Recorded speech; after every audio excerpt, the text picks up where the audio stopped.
Nggak ada tuh iri ketika Nabi Muhammad masang.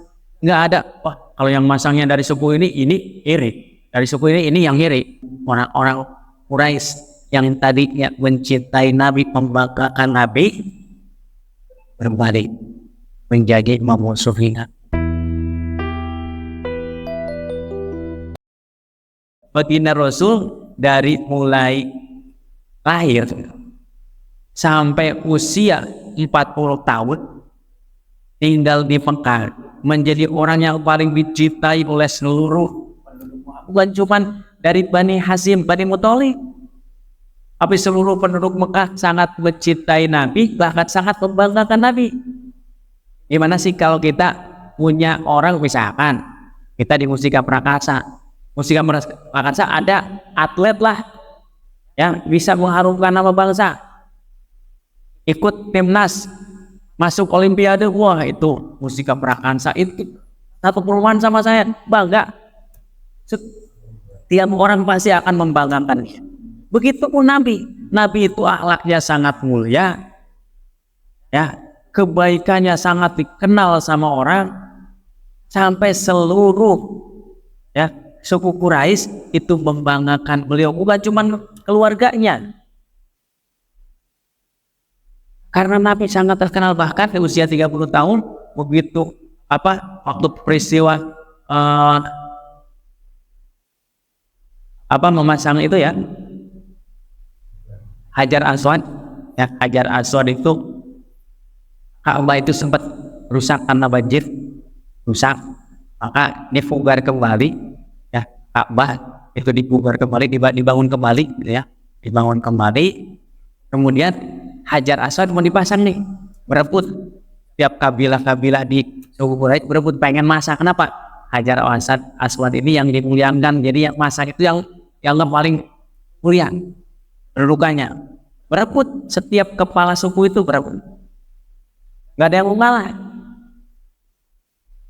Akhirnya tampillah Nabi Muhammad memberikan solusi, di bentangan kain sorban, pegang ujung-ujungnya sama setiap kepala suku, Hajar Aswadnya ditaruh di tanah, dibawa tuh jadi barang mana. Itu sangat dipuji, ya, ide dari Nabi Muhammad dipuji, diterima semua kalangan, dan dikatakan Nabi Muhammad mempersatukan kabilah-kabilah di Arab.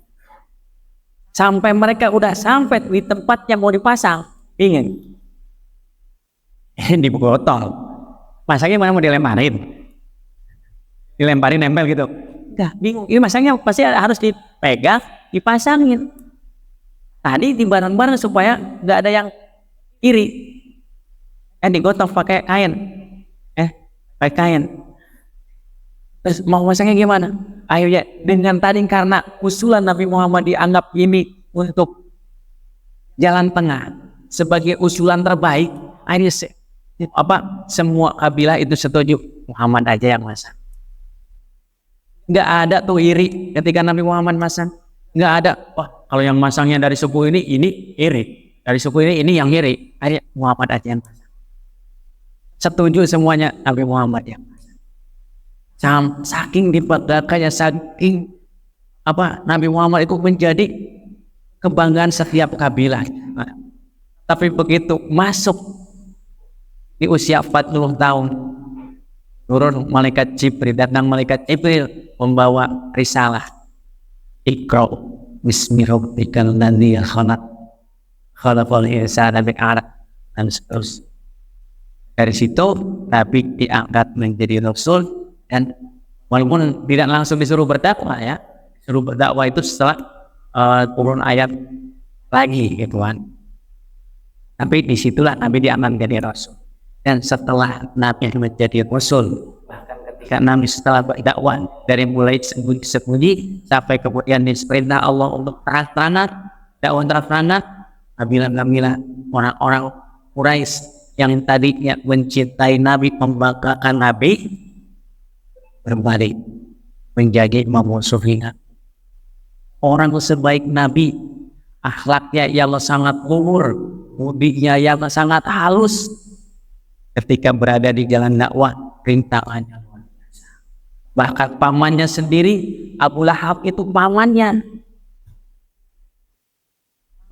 Nabi, yang ketika Nabi lahir, saking senengnya dengan lahir Nabi, ia membebaskan budak. Budak itu harganya mahal, Pak. Kalau punya budak itu makin banyak budak, makin tinggi kedudukan sosialnya, karena budak itu aset mahal harganya. Kalau sekarang mungkin ya ratusan juta mungkin ya. Kalau kita punya sapi aja nih, udah punya sapi udah berapa juta.